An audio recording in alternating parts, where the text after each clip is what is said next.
Bonsoir Solange Leblanc. Bonsoir Fabrice. Vous dites aimer votre handicap. Comment expliquez-vous cela? J'aime mon handicap parce qu'il me permet de faire des choses extraordinaires. Peut-être que des choses que je n'aurais pas faites si j'étais une femme valide. Vous avez perdu l'usage de vos jambes à 28 ans.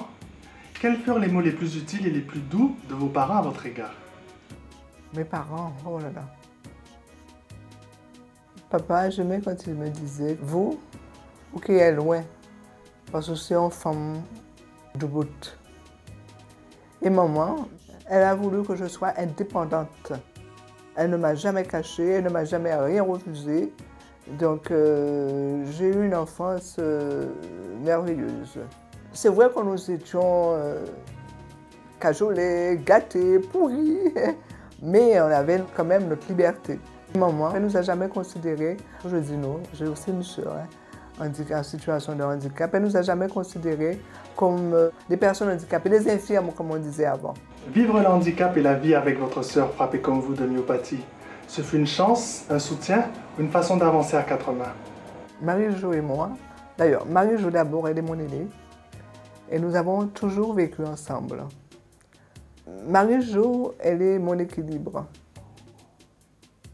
Sans sa force, je ne pense pas aussi que je serais arrivée jusque-là. Je sais qu'elle est là et je lui dis tout, je lui raconte tout. Je ne pense pas que je pourrais vivre sans elle, elle sans moi non plus. Nous sommes comme les sœurs siamoises. Soignez-vous votre séduction par la coquetterie? Ah oui, j'aime être belle. J'aime qu'on me regarde. Que refusez-vous prioritairement dans la vie? Je refuse que l'on me regarde comme une femme dans un fauteuil roulant. Je veux d'abord qu'on me regarde comme une femme, comme un citoyen. Je refuse quelque part la priorité. S'il y a une caisse de libre, je passe dans la caisse de libre, la caisse normale. S'il y a un parking de libre qui n'est pas matérialisé, ben je vais me garer dans ce parking. Je veux une accessibilité universelle, que je choisisse là où je souhaite aller. Et qu'en est-il du regard des autres? Le regard du Guadeloupéen a changé sur les personnes handicapées. Et je voudrais justement dire merci aux Guadeloupéens.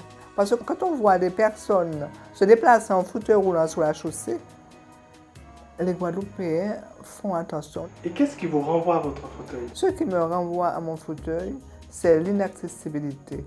Quand je me heurte à un obstacle, là je me dis, là je suis handicapée. C'est vrai que là j'ai mal. Je suis avec des amis, avec des collègues.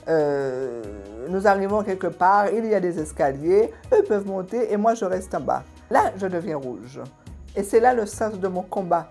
Permettre aux personnes en situation de handicap de vivre dans la cité comme tout le monde. C'est la colère qui a fait de vous une femme engagée dans le monde associatif?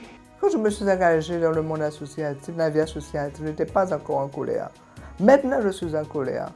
Parce que quand on voit que nous sommes en 2012 et que les personnes handicapées sont encore exclues de tout, là je suis en colère. Qu'avez-vous gagné de plus avec votre mandat politique? Beaucoup de force.